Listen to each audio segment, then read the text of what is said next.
اعوذ باللہ من الشیطان الرجیم بسم اللہ الرحمن الرحیم قالوا ما اخلفنا موعدك بملكنا ولكننا حملنا اوزارا من زينة القوم فقذفناها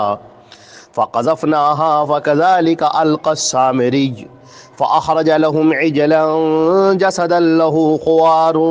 فقالوا هذا إلهكم وإله موسى فنسي۔ یہ سورہ طٰہٰ کی آیت نمبر 87 اور 88 ہے، 87 اور 88، اور ترجمہ اس کا یہ ہے کہ انہوں نے کہا کہ اور ہم نے اپنی مرضی سے آپ کے وعدے کے خلاف نہیں گئے، ہم آپ کے وعدے کو ہم نے نہیں توڑا اپنی مرضی سے، بلکہ ہمارے اوپر بوجھ ڈال دیا گیا تھا قوم کے زیوروں کا، اور پھر ہم نے اسے پھینک دیا، اور اسی طرح سامری نے بھی اسے پھینک دیا، اور پھر ان کے لیے اس نے ایک بے جان سا بچھڑا تیار کیا جس میں سے آواز آتی تھی، تو لوگوں نے کہا کہ یہ تمہارا رب ہے اور موسیٰ کا الہ ہے، اور وہ بھول گئے ہیں۔ یہ جو واقعہ چل رہا تھا پورا، حضرت موسیٰ علیہ السلام انتہائی غضبناک حالت میں واپس آئے ہیں اپنی قوم کی طرف، جو پیچھے سے اس کا پورا تذکرہ چلا آ رہا ہے گزشتہ تفاسیر میں، گزشتہ آیتوں کی تفسیر میں اس کا پورا تذکرہ چلا آ رہا ہے کہ ادھر حضرت موسیٰ علیہ السلام تورات لینے کے لیے کوہ طور پر گئے، اور ادھر ان کی پوری قوم بچھڑے کی پرستش میں مبتلا ہو گئی، اور اللہ رب العزت نے حضرت موسیٰ علیہ السلام کو خبر دی تورات کو دینے کے بعد، احکام شریعت عطا کرنے کے بعد، اور حضرت موسیٰ علیہ السلام انتہائی غضبناک، انتہائی غصے میں بھرے ہوئے اور افسوس میں، ٹوٹے ہوئے دل کے ساتھ، رنجیدہ، اپنی قوم کے پاس میں آتے ہیں اور پوچھتے ہیں کہ یہ تم نے کیا کیا؟ اللہ رب العزت کو چھوڑ کر تم نے بچھڑے کی پوجا کر ڈالی، اس بچھڑے کی تم پوجا کر رہے ہو، یہ تمہیں ہو کیا گیا ہے؟ اب یہ دیکھیے یہ جو قوم ہے کس قدر سرکش اور کس قدر دریدہ دہن اور کس قدر جواب دینے والی، عذر لنگ پیش کرنے والی، فضول قسم کے حیلے حوالے عذر پیش کرنے والی، جس عذر کا کوئی تعلق نہیں۔ حضرت موسیٰ علیہ السلام سے قوم کیا کہتی ہے اس جواب میں کہ تم نے ایسا کیوں کیا؟ اس کا جواب دیتے ہوئے یہ پوری قوم کیا جواب دے رہی، کیا کہہ رہی ہے؟ یہ کہتے ہیں کہ ہم نے جو آپ سے وعدہ کیا تھا وہ اپنی طرف سے نہیں توڑا ہے، بلکہ ہوا یہ کہ جب آپ یہاں سے چلے گئے تورات لانے کے لیے، تو ہم لوگ جب بنی اسرائیل سے چلے تھے، جب مصر سے چلے تھے، تو ہمارے پاس کچھ زیورات موجود تھے قبطی قوم کے، جنہوں نے ہمیں عاریتاً دے دیا تھا، تو بہت سارے زیورات ہمارے پاس موجود تھے، تو اب ہم نے پھر سوال کیا کہ یہ دوسروں کے زیور ہیں جو ہمارے پاس ہیں، اب ان کا استعمال تو ہمارے لیے جائز نہیں ہے، تو اب ہم ان کا کیا کریں؟ کیونکہ قوم فرعون تو ڈوب چکی ہے، جن لوگوں سے ہم نے زیور لیے تھے مصر سے چلتے وقت وہ تو سب پانی میں ڈوب گئے ہیں، سمندر میں ڈوب چکے ہیں، تو اب ہم کیا کریں؟ ان زیوروں کا کیا کریں؟ تو سامری نے ہم سے کہا، اور بھی لوگوں نے ہم سے کہا کہ ان زیوروں کو پھینک دو، یہ تمہارے لیے جائز نہیں ہے۔ اور ہو سکتا ہے حضرت ہارون علیہ السلام نے بھی کہا ہو ان سے کہ یہ زیور تمہارے لیے جائز نہیں ہے، چنانچہ سارے لوگوں نے ان زیورات کو نکال کر گڈھے میں پھینک دیا۔ وَكَذَلِكَ أَلْقَى السَّامِرِي، اور اسی طرح سے اس سامری نے بھی اس کو پھینک دیا اور اس میں آگ لگا دی۔ اب وہ زیور جو ڈالے گئے تھے سونے چاندی کے وہ جلنے لگے۔ پھر سامری نے ایسا کیا کہ ان زیوروں سے اس نے ایک بچھڑا تیار کیا، اور بچھڑا اس طرح سے تیار کیا کہ اس میں سے آواز آتی تھی، جب ہوا چلتی تھی اس میں اس نے سوراخ کر دیے تھے اس طرح سے کہ جب ہوا چلتی تھی تو ایک بھیں کسی آواز آتی تھی، خوار جیسے ایک ڈکرانے کی آواز سے آتی تھی، جب ہوا چلتی تھی تو ایک آواز نکلتی، بے معنی سی آواز، کوئی اچھی آواز نہیں، بے معنی سی آواز جو ہوا کے چلنے سے پیدا ہوتی ہے وہ آواز نکلتی تھی۔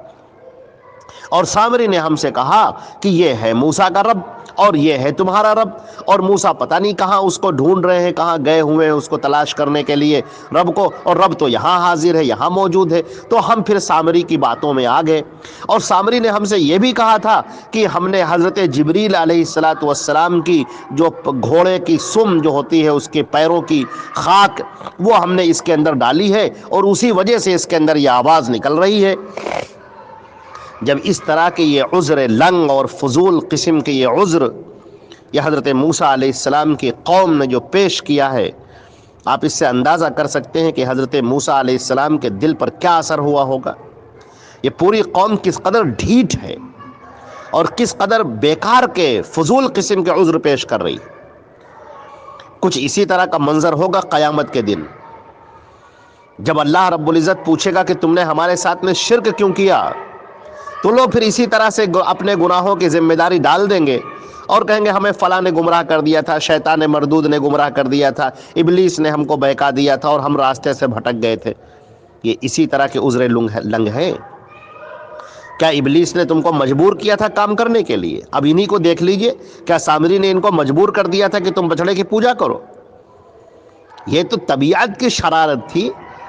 تمہیں خود سوچنا چاہیے تھا کہ وہ اللہ جس نے تمہیں نجات بخشی ہے، جس نے تمہیں فرعون کی غلامی سے نجات دی، جس نے تمہارے سامنے سمندر میں راستہ بنا دیا، جس نے تمہارے لیے 12 چشمے جاری کر دیے، جس نے تمہارے لیے من و سلوہ نازل کیا، جس نے تمہارے اوپر بادل کا سایہ کیا، اور جو تمہیں تورات کے احکامات دینے والا ہے تاکہ تم شریعت پر عمل کرو، اور موسیٰ ان احکامات کو لینے جاتے ہیں، تورات کو لینے جاتے ہیں، اور ادھر یہ پوری کی پوری قوم بچڑے کی پرستش میں مبتلا ہو رہی ہے۔ بیان کیا جاتا ہے کہ تقریباً 6 لاکھ بنی اسرائیل تھے، جن میں سے 10-12 ہزار کو چھوڑ کر باقی پوری قوم اس میں مبتلا ہو گئی تھی۔ تو آخر یہ ایسا کیوں ہوا؟ چنانچہ اب یہاں پر یہ عذر لنگ پیش کر رہے ہیں، غلط عذر پیش کر رہے ہیں، صرف بات کی بات کرنے کے لیے۔ قَالُوا مَا أَخْلَفْنَا مَوْعِدَكَ، کہتے ہیں کہ ہم نے اپنے آپ کا جو آپ سے ہم سے جو وعدہ تھا کہ ہم بھی طور کے دامن میں آ جائیں گے، وہ ہم نے وعدہ توڑا نہیں ہے، اپنی مرضی سے نہیں توڑا ہے، بلکہ ہوا یہ وَلَكِنَّ حُمِّلْنَا، بلکہ ہمارے اوپر بوجھ ڈال دیا گیا تھا، أَوْزَارًا مِّن زِینَةِ الْقَوْمِ، قوم کے جو زیورات ہیں ان کا بوجھ ہمارے اوپر تھا کہ ہم اب بنی قبطی فرعون کی جو قوم تھی جسے قبطی کہتے ہیں، قبطیوں سے ہم نے کچھ زیورات لے رکھے تھے، تو اب ان زیورات کا ہم کیا کریں؟ ہمارے لیے تو یہ حلال نہیں ہے کیونکہ یہ دوسروں کے زیور ہیں، ہماری اپنی ملکیت نہیں ہے، تو ہم اس کو کیا کریں؟ دیکھیے کتنی پاک دامنی بیان کر رہے ہیں، اپنے آپ کو کتنا نیک تصور کر رہے ہیں کہ ہم کیسے اس کا استعمال کریں، وہ تو ہمارے لیے جائز نہیں ہے۔ فَقَذَفْنَاهَا، تو ہم نے ان زیورات کو گڈھے میں ڈال دیا۔ قذفہ کہتے ہیں پھینک دینے کو، فَقَذَفْنَاهَا، ہم نے اس کو ڈال دیا۔ فَكَذَلِكَ أَلْقَى السَّامِرِيُّ، اور اسی طرح سامری نے بھی ڈال دیا۔